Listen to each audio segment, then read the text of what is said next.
Salut les amis et bienvenue sur votre plateforme. J'ai pris quelques notes. Ici, c'est sénateur ou sénateur Cletus et Ejawi Moses. J'ai pris quelques notes par rapport à la conférence de presse de Brice. Brice a organisé une conférence de presse hier, un jour non ouvrable à la Fédération camerounaise de football, sans respecter les règles, le timing et autres. Il fait que à sa tête, je ne sais pas ce que M. Ngongo lui a dit. Je ne sais pas ce que M. Nassis Mwele-Kombi lui a dit. Je ne sais pas ce que ces fonctionnaires lui ont dit. Mais on a l'impression que ce monsieur fait comme il veut parce qu'il sait qu'il tient certaines personnes. Oui, ceux qui l'ont recruté, il les tient peut-être. C'est pour cette raison qu'il peut faire comme il veut. Et les gars vont s'accommoder, ils vont accepter cela, ce non-sens. Et ça continue comme ça. Il faut organiser la conférence de presse 3 jours avant le regroupement. Il faut déclarer, il faut présenter la liste longtemps. Mais la presse camerounaise n'est pas respectée. Je crois que la presse sportive camerounaise n'est pas respectée.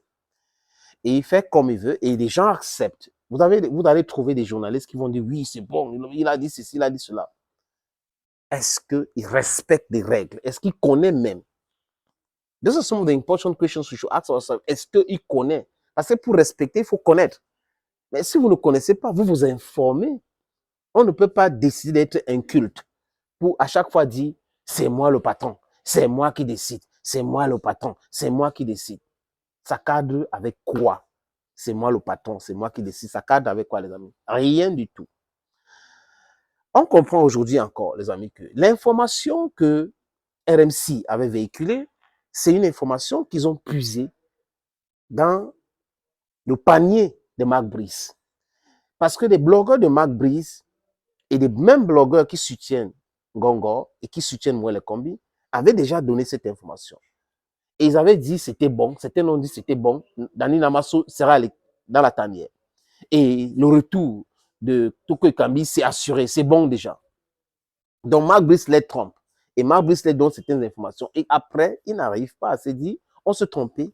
Parce que si vous vous trompez de bonne foi, vous allez revenir et vous dire, sorry, on se trompait. Moi, je me trompe souvent.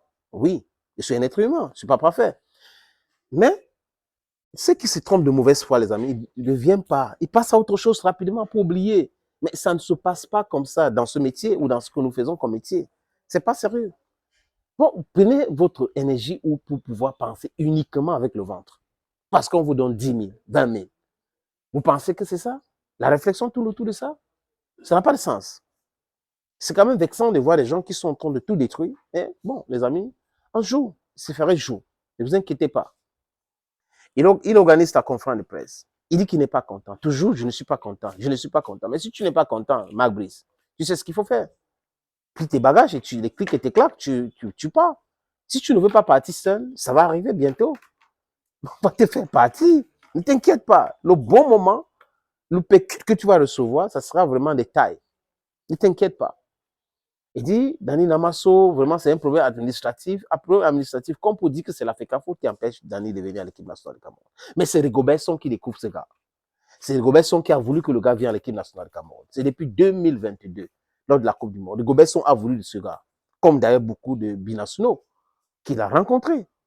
Mais quand quelqu'un vient là, un mercenaire qui vient pour autre chose, pas pour le football, il commence à raconter des boubas, des baniven, pareil. Les gens prennent ça pour agent comptable. Ils accusent la fédération, alors que la vérité est ailleurs. Au nom de quoi la fédération va vouloir empêcher à Dani Namasso de venir à l'équipe nationale du Cameroun? Au nom de quoi?